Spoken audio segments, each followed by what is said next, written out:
Hello everyone, it is December the 18th, 2018. It's Tuesday. Today I read in Psalm 42. Um, and this is a psalm that the writer it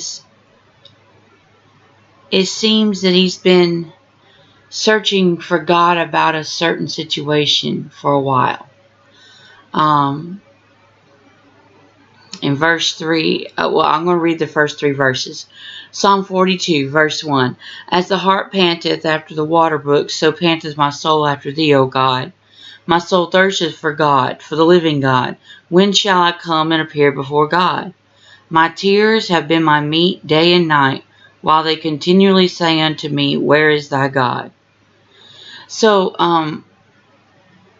he's constantly saying, Where's God on this? Well, I'm crying day and night, and I'm continuing saying, God, where are you? Why aren't you showing yourself to me in this situation, whatever it may be? And I love how in verse 1 and 2, it says that his soul pants after God in verse 1. And in verse 2, it says his soul thirsteth for God, for the living God. Even though in this particular chapter, the writer was,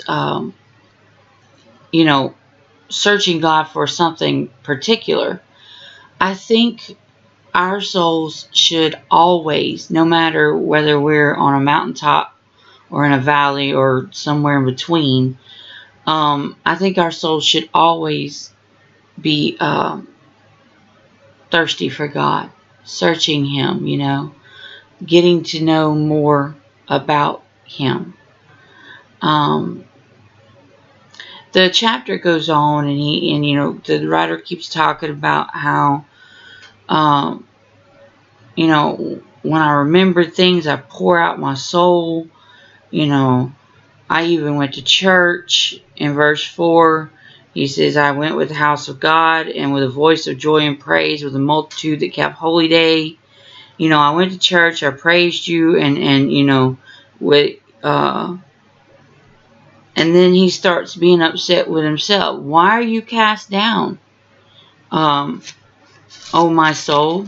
And he just continues to talk about, every time he would get down, he'd remember something else that God had done in his life. And the very last verse, verse 11.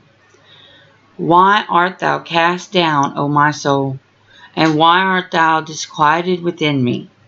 Hope thou in God, for I shall yet praise him, who is the health of my countenance and my God.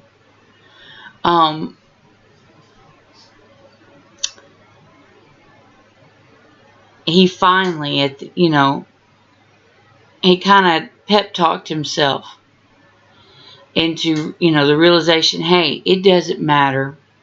It doesn't matter how long God takes to answer me on this, because we know that God's ways are not our ways, that God's got his own timing, and his ways are perfect.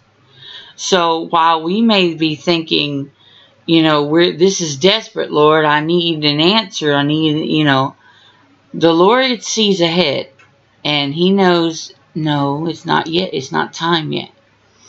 And I think this is what the writer of Psalm 42 realized. And so he ended up saying, okay, why am I being so upset about this? Why am I so, why is my spirit and my soul disquieted in me? Why is it so upset? And then he says, hope thou in God. People, God is our only hope. Okay? We, within ourselves, can do nothing. And if we just surrender to God and let him have His perfect way in us, then we won't have to have days and weeks and months where we're lamenting in ourselves, asking, where's God? We'll know He's there and that He's working on our behalf, and that we just have to wait for Him and trust Him that His timing is perfect in our lives. So my prayer for us today is that we remember that God is our hope. And that's all for today. If you have any questions or comments, leave those for me and I will get back to you as soon as possible. Thank you and have a blessed day.